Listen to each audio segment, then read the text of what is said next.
যাবে ও ঝালে, আর তখন ও বুঝতে পারবে কেমন। আচ্ছা, তারপরে আর কি করতে চাও? লঙ্কার গুঁড়া খাওয়ালে আর আর কি করবে? তারপরে হচ্ছে এটা কি শাস্তি দিচ্ছ? এটা- না না, শাস্তি দিচ্ছি না ওকে। ওকে একটু উম, ওকে একটু ঘুম পাড়াচ্ছি। ওকে একটু ঘুম পাড়াচ্ছ, কিন্তু আগে যে বললে ওকে মারতে চাও, শাস্তি দিতে চাও লঙ্কার গুঁড়ো দিয়ে। এই, আমি ওকে একটু হাত করিয়ে দেই মুখের। হা করালে কি বাবা, হবে?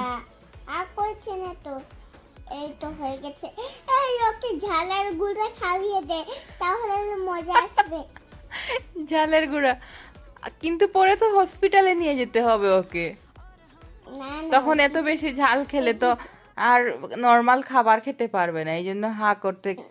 নরমাল খাবার খাবার খাবার জন্য আর তাই জন্য